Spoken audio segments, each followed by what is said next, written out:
یالا. اما بی سر و صدا دنبالم بیا. اگه گیر بیافتیم چی؟ اون وقتی که نارنگی دزدیدیم گیر افتادیم. بودو دختر. آسیه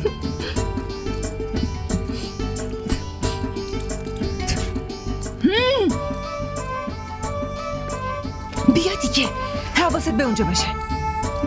کسی نیست.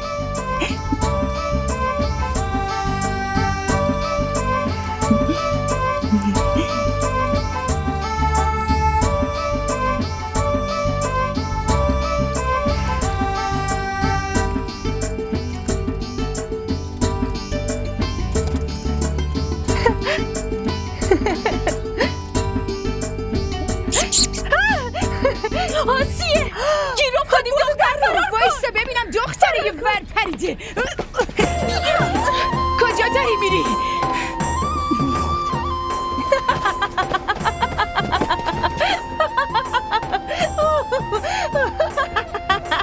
آره بخند. خاله بتول زندت نمیذاره. دختر دیوونه. بی خیال دختر، من که خوشحالم پرنده آزاد شدن. اونجا رو نگاه کن. آسیه بیا اینجا دخترم، همش این ور اون وری. خونمون عروسیه، 1000 تا کار داریم. تو هم یه کاری رو انجام بده. از دست چه کار کنم؟ بودو ببینم. از دست تو. مامان، آسیه خونه نیست. که اینطور؟ کجا رفته؟ تینا اومده بود دنبالش. اون که فقط دنبال بهونه است دخترم، نباید میذاشتیش بره.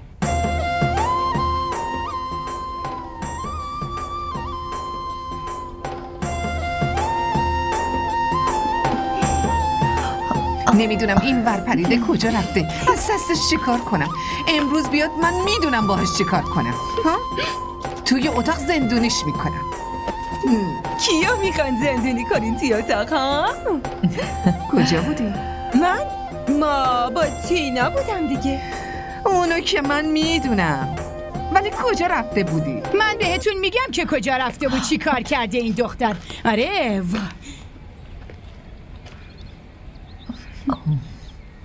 سلام خاله بتول. علیک السلام. اون سلامت بخوره تو سرت با دستگلی که به آب دادی.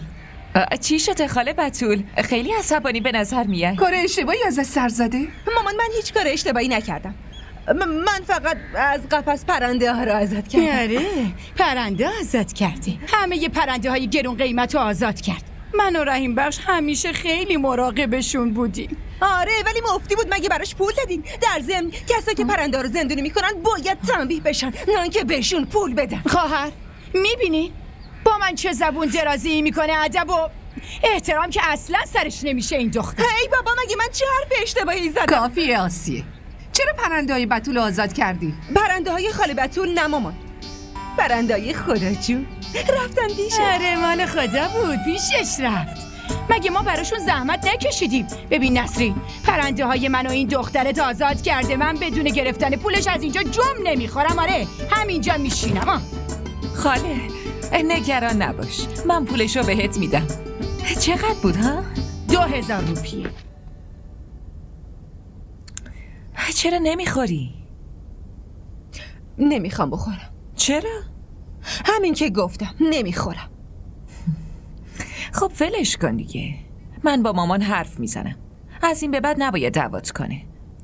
اما تو هم نباید دیگه این کارا رو انجام بدی. الان دیگه بزرگ شدی. نمیخوام بزرگ شم. اصلا بهم بگو کجای کارم اشتباهه. بی خیال این حرفا. تو نون روغنی تو بخور. این روغن طبیعی خالصه، این بار آوردنش. با اون درستش کردم. من میخورم. نه خیر، من برای تو درست نکردم، فقط برای آسیه است. شما اصلا منو دوست ندارین. انگار من دخترتون نیستم. دیدی زنده داشت، اینم بهم حسودی میکنه. نه خیر دخترم، حسودی نکن. عمت برای من مثل یه دوست میمونه. پس مامان یه چیزی رو بهم بگو. اگه من و عمه توی دریا غرق بشیم اول کیو نجات میدی؟ بگو زنده داشت، اگه اینجوری بشه بین ما دوتا کیو نجات میدی؟ بگو دیگه.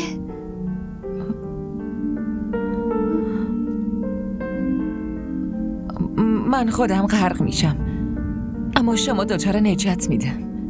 پسرم شربت تو بخور.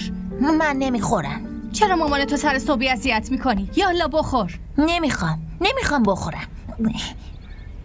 بلال بیا، حداقل تو بخور. برای تو آوردم. تو دستت چیه؟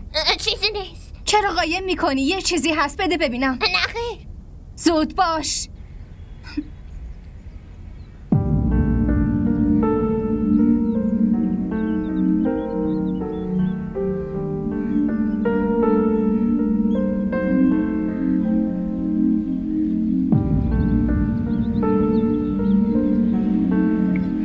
سلام علیکم مادر.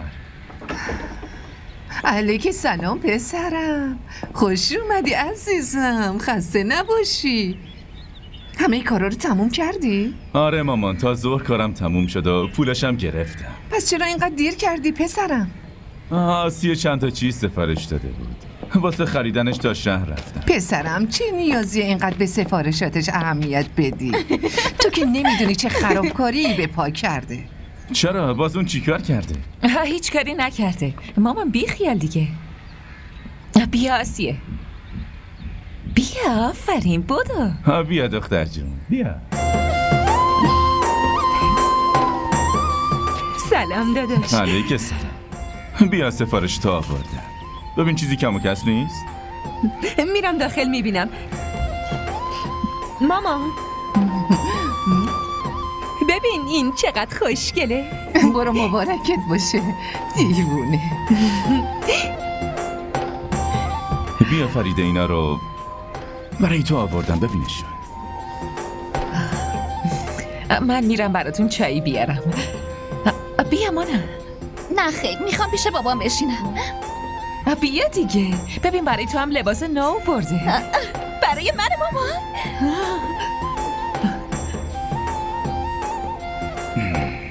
مامان اینا برای شما. برای من دیگه چرا؟ جشن عروسی راضیه بپوشش. خدا رو شکر که نمردیم و این روزا رو هم دیدی. خدا رو شکر. فقط اون اتفاقی که توی عروسی تو افتاد تکرار نشه.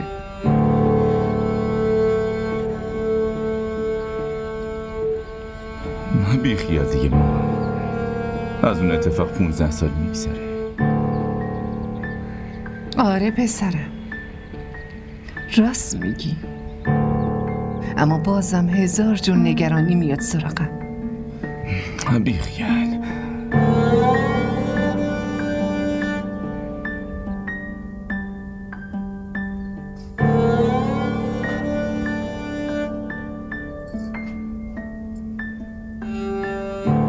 چیزی شده؟ چیزی ناراحتتون کرده؟ نه اصلا.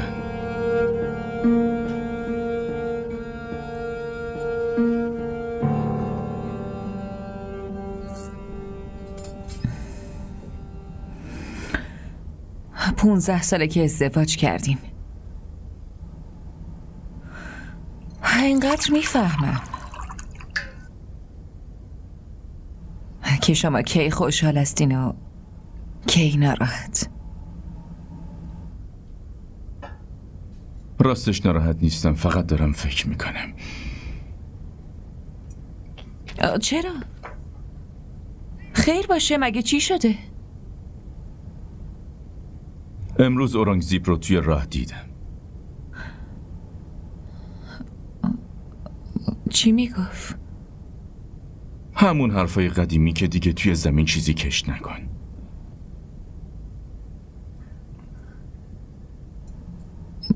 بعد شما بهش چی گفتین؟ منم گفتم زمین خودمه، به تو ربطی نداره.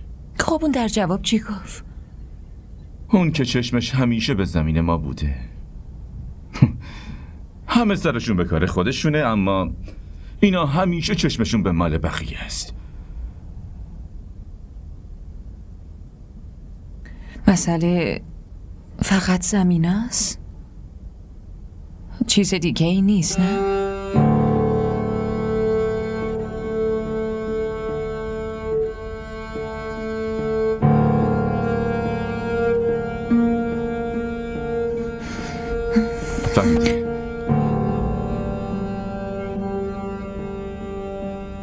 رو برای همیشه از قلبم بیرون کردم. حالا توی زندگی من فقط تو و مونا هستین. میدونم،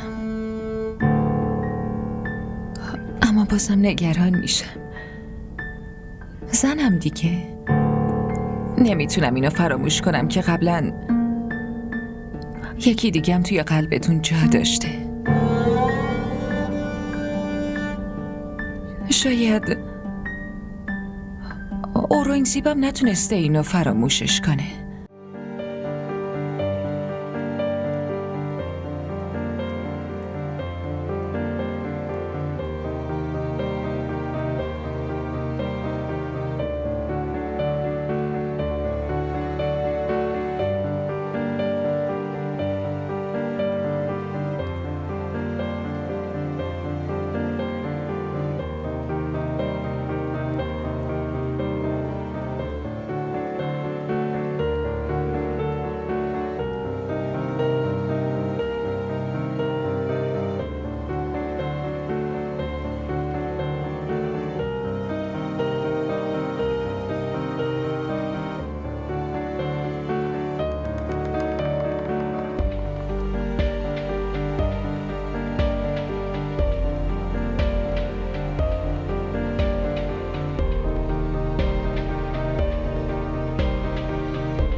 بخور. مامان کی داره آواز میخونه؟ هیچکی نمیخونه. ساکت بشین غذا تو بخور. شیما کجا موندی دختر؟ شیما بسم الله. آبجی سکینه بفرمایین. فکر کنم بابا رادیو روشن کرده. نه خیر آقا کوچیک، یه خواننده آوردن، اون از شهر اومده. مگه کسی از تو پرسید؟ جلوی بچه ها اینقدر حرف مزخرف نزن. شیما خدا مرگم بده خانم، من شیما بله خانم جان، بله بفرمایید خانم.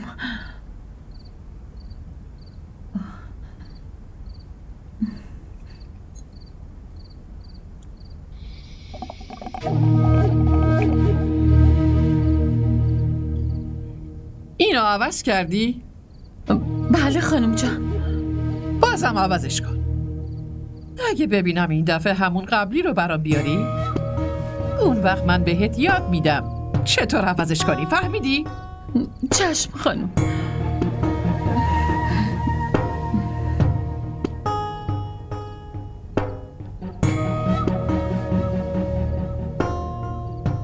مادر جون صدام زده بودین؟ آره سکینه، بشین.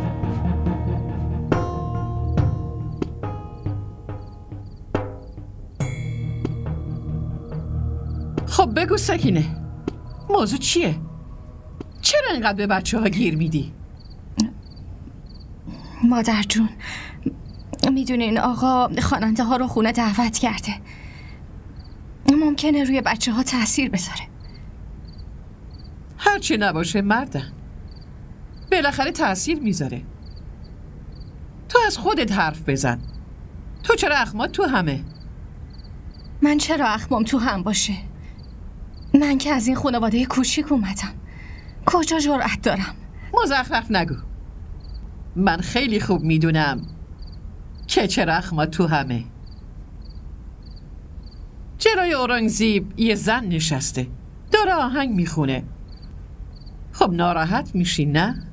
آخه مادر جون قبلا که بیرون از خونه میرفت، اما الان خونه دعوتش کرده. انتخابات نزدیکه.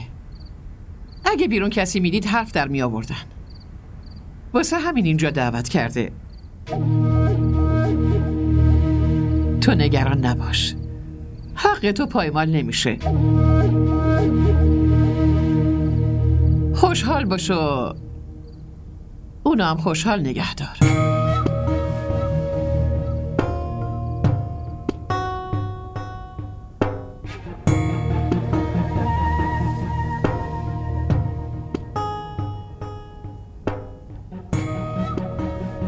سکینه بیچاره.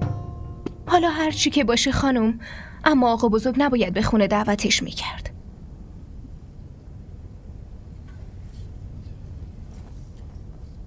تقصیر از آقا اورنگ نیست، از سکین است. اون واسه چی؟ سکینه اگه توجه میکرد دلیلی نداشت که آقا اورنگ اون زن غریبه رو بیاره خونه. اون بیچاره کجا وقت داره؟ همش درگیر کار و بچه هاست. مردی زن کارگر نمیخواد، به زن زیبا نیاز داره که ناز کنه، براش ادا بیاد. آخه این غذا چی هست؟ اونو که خدمتکارم درست میکنن. آره شما راست میگین، اما ساکت باش. اگه یه بار دیگه اسم سکینه رو با اون بیاری. نه خیر خانم جونم، من میخواستم اینو بگم که سکینه هر چقدرم به خودش برسه ولی بازم نمیتونه به خانم جون من برسه. مزه نریز.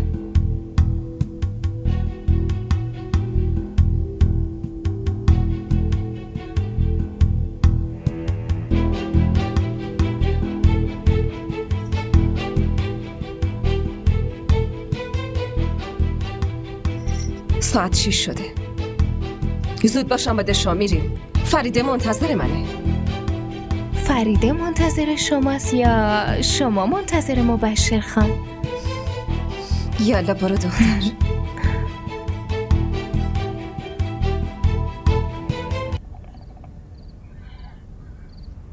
میخوای آهنگ بشنوی؟ شهر که رفتی بشنو. لازم نیست خواننده رو خونه بیاری. این دیگه چه حرفی بود؟ واسه سکینه دلم میسوزه. با اونم حرف میزنم. ساکت باش پسر، میخواد حرف بزنه. موضوع رو ببنده بره.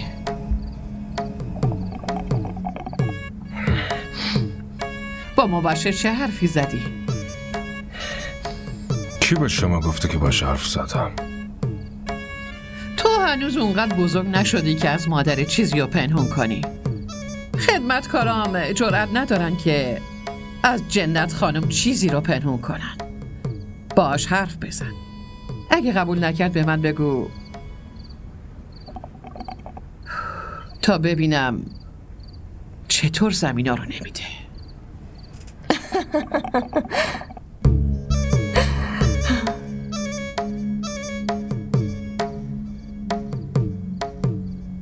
تو چرا نیشت بازه؟ موضوع اینه عمه جون، مامان اگه یه کاری نمیتونست به بچه هاش میگفت، اما اینجا برعکسه.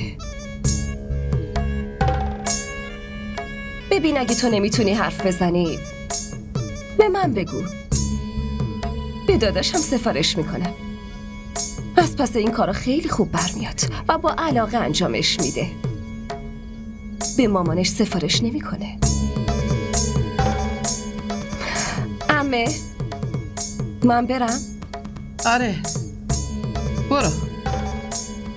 به نسرین بگو جشن عروسی که تموم شد حتما بیاد ببینمش. به روی چشممه.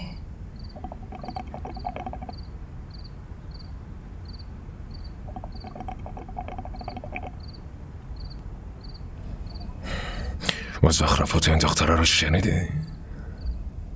ولش کن. سکینه چای و کیک بیار. اوران گرسنه است. زلیخا تو دلش چیزی نیست، فقط عادتشه. اخلاقش همینطوریه.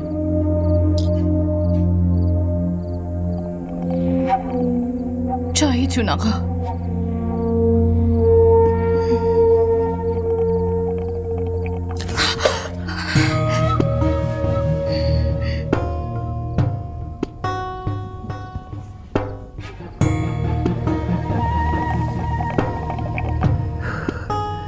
اینم از اخلاق این.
برو تو.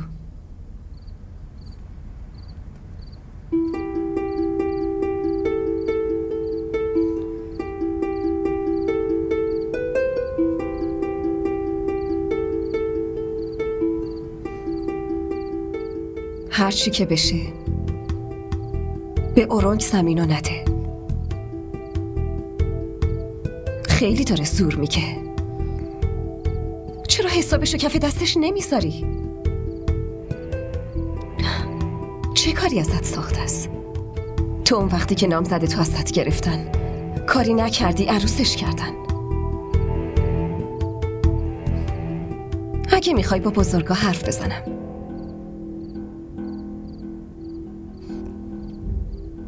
اون وقتی که اون جرأت نداره مانعت بشه. این کار اصلا لازم نیست. من خیلی خوب میدونم چی کار کنم و به کی چی بگم. هی، تو اگه میدونستی من چه غمی داشتم. زلیخا کی اومدی؟ همین الان. خب بیا داخل، همه منتظرتن. بیا.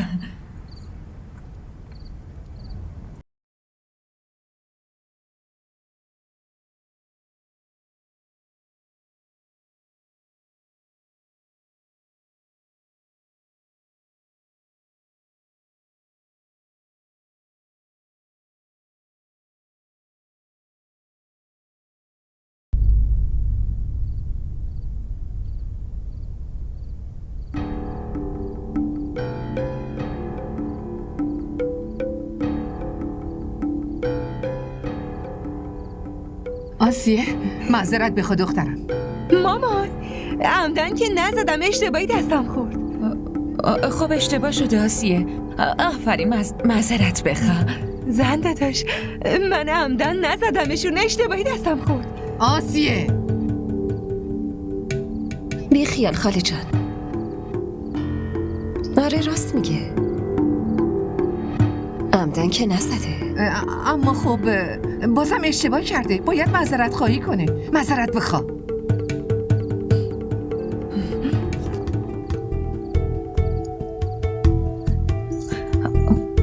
به جای اون من ازت عذر میخوام. گفتم که اشکال نداره، بریم دست راضی حنا بذاریم.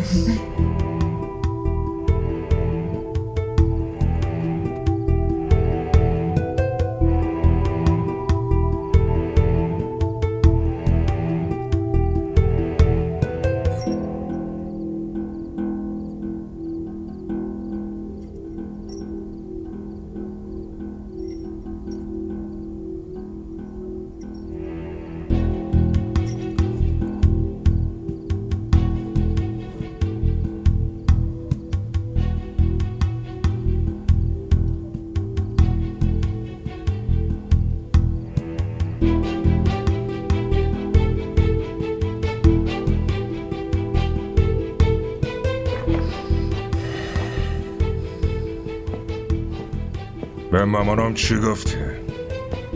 ها؟ که من خواننده آوردم خونه؟ اینجا نه خونه باباته، نه جهیزیت آوردی. آی فهمیدی یا نه؟ شما چرا این موضوع رو فراموش نمی کنین؟ 15 سال شده بچه هامون بزرگ شدن. پیشتون التماس میکنم دیگه این موضوع فراموش کنین. فراموش کنم آره. تو فراموش کردی؟ فراموش کردی؟ اگه فراموش میکردی با این سرواز نمیگشتی. پس چی کار کنم؟ واسه کی به خدا برسم؟ شما که به هم نگاه هم نمیندازین. که نگاه نمیندازم آره؟ نگاه نمیندازم آره؟ الان نگاه بندازم الان نگاه بندازم؟ خوب شد؟ الان نظر چیه؟ راضی هستی؟ از این کار راضی هستی الان؟ الان دارم خوب نگاه میکنم؟ آره؟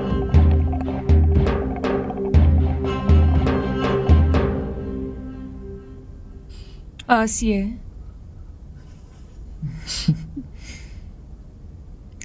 من که میدونم تو بیداری.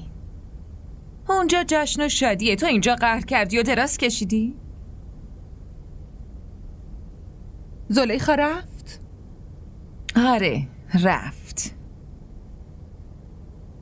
قهر کرد؟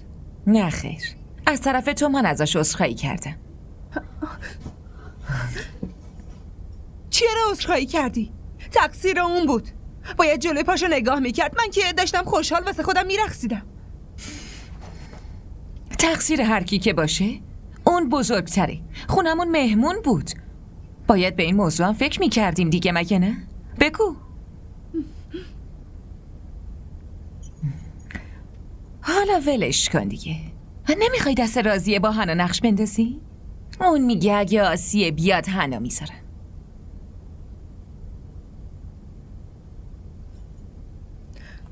باشه میام. نه خیر، اینطوری نه. با من بیا. یالا باشه. باشه دیگه. بریم. حتما غذا بخورین بعد برین. با خودتونم ببرید.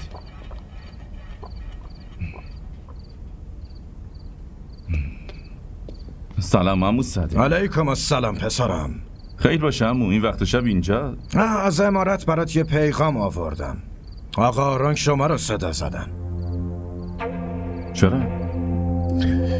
پسرم میخواد حرف مهمی بزنه. من چرا اونجا برم؟ هر کی میخواد حرف بزنه خودش بیاد اینجا. ببین مبشر، تو مثل پسرمی. به توصیه من گوش بده. برو حرفشونو بشنو. وقتی سیل بیاد تو خونه نمیشینن منتظر بمونن، میرن دنبال راه حل میگردن. توی خونت خواهر داری. این روزام که جشن عروسیه. به توصیه من گوش بده. برو باهاش حرف بزن.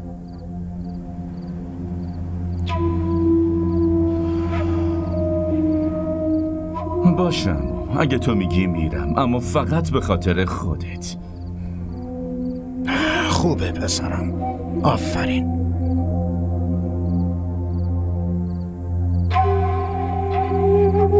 اما به گفته تو اومدم و 1 ساعت اینجا منتظرم. من میرم. آمدم. بش من اونقدر وقت ندارم. بگو هرچی میخوای بگی. ساده. مبشر پسرم بشین. آفرین بشین. اما من واسه نشستن نیومدم. چرا قد عصبانی؟ آره؟ یه زمان دوستم بودی. اون کارتو بگو، میخوام برم. باشه، اونم میگم.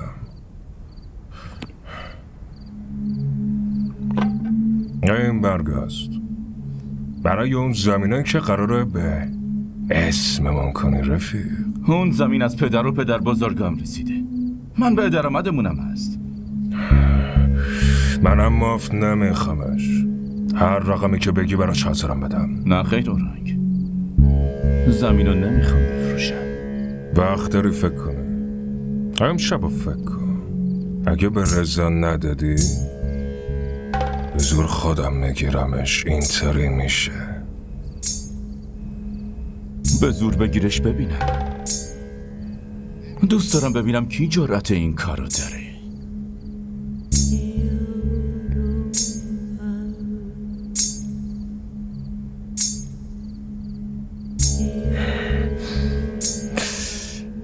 صدق. نگران نباش آقا، تا فردا راضی میشه.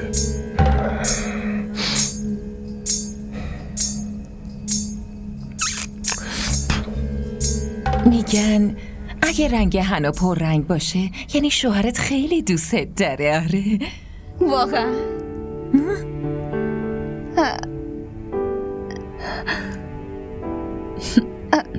ای بابا، داری چی کار میکنی؟ میخوام ببینم پررنگ شده یا نه. ببین راضیه، من که میگم هنوزم میتونی بگی نه. دختر تو عقلتو از دست دادی؟ چرا باید نبگم؟ خب ممکنه اگه یه کمی صبر کنی یکی بهتر از داداش اشرف گیرت بیاد که مثل شاهزاده ها باشه. چرا؟ اشرف چی کم داره؟ تو که ندیدیش. حتی منم ندیدم. هنوز برای این کارا وقت هست. واسه همین عقد کردی؟ بیخیال، چرا به من استرس وارد میکنی؟ آسیه چرا اذیتش میکنی آخه؟ ناسلامتی عروسیشه. اذیتش نمی کنم، فقط چیزی که هست رو دارم میگم. قسم میخورم کلن کچل یه سیبیل بزرگی داره که نگو. یه جوری به نظر میرسه انگار به جای موهای سر فقط سیبیل داره. بده من، ولش کن. من خودم نقش میندازم. تو رو هم به یک آدم زشت بدقواره میدیم، فهمیدی؟ یه بد ترکیب بوگندو. آبجی من که فقط با یه شاهزاده زیبا ازدواج میکنم. زیبا، خوشتیپ، قد بلند با ابهت، درست مثل شاهزاده های تو قصه ها.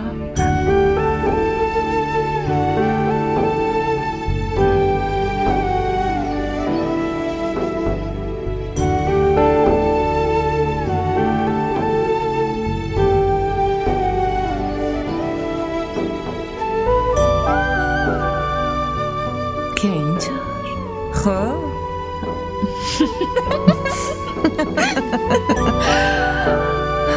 یالا تو نقش بنداز.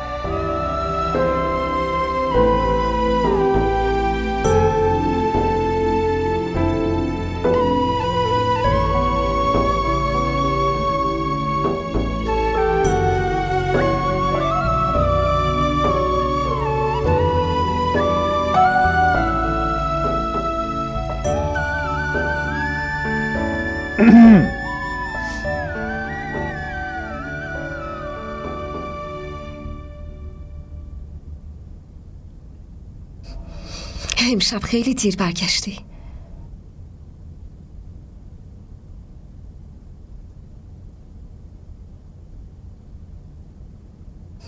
خیلی وقتی که اینجا حاضر نشستم و منتظرم. یه بار ببینم.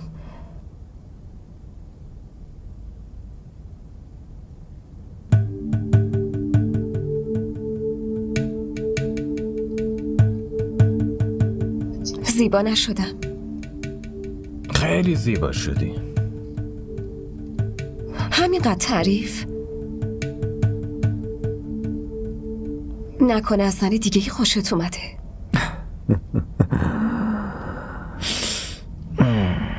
توی زندگی من به جز خودت هیچ کسی دیگه ای نیست عزیزم.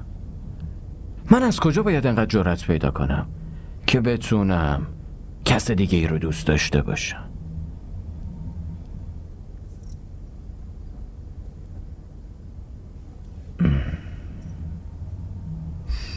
به مردا اعتمادی نیست.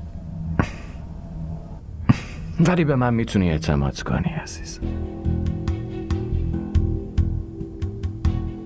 من که از شک لذت میبرم. اعتماد بهونه برای فراموش کردن.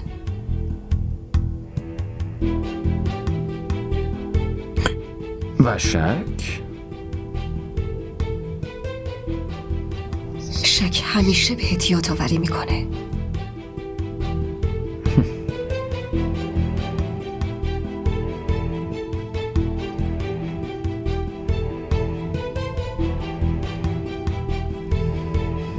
عزیزم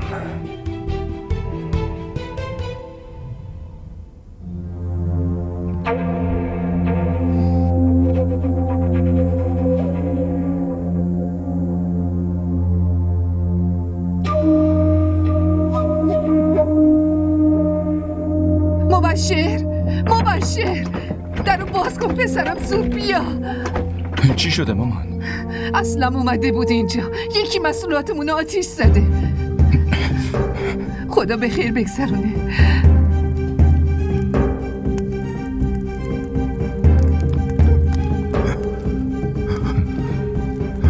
عمو بگو که این کارو کرده، تو ندیدیش؟ چند نفر بودن صورتشون رو ندیدم.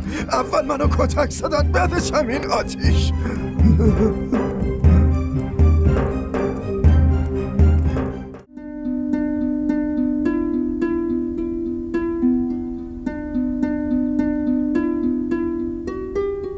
خیلی ناراحت شدم. یکی ظلم خیلی بزرگی کرده. یه نفر نه، بلکه اورنگزیبی که میشناسی این کارو کرده. الان کجاست؟ حتما یه جایی مست افتاده. تو صبور باش، بی خیالش شو. اگه موضوع بزرگ بشه الان موضوع رو من بزرگ میکنم و ساکت نمیمونم. نه خان، این کارو نکن. اینطوری فکر نکن. فکرت بچگونه است. تو هم خواهر داری. این دعوا فایده ای نداره. ببین زلیخا، احتیاجی نیست که برای من اینطوری نقش بازی کنی. من خیلی خوب میدونم که تو چقدر دلت برای من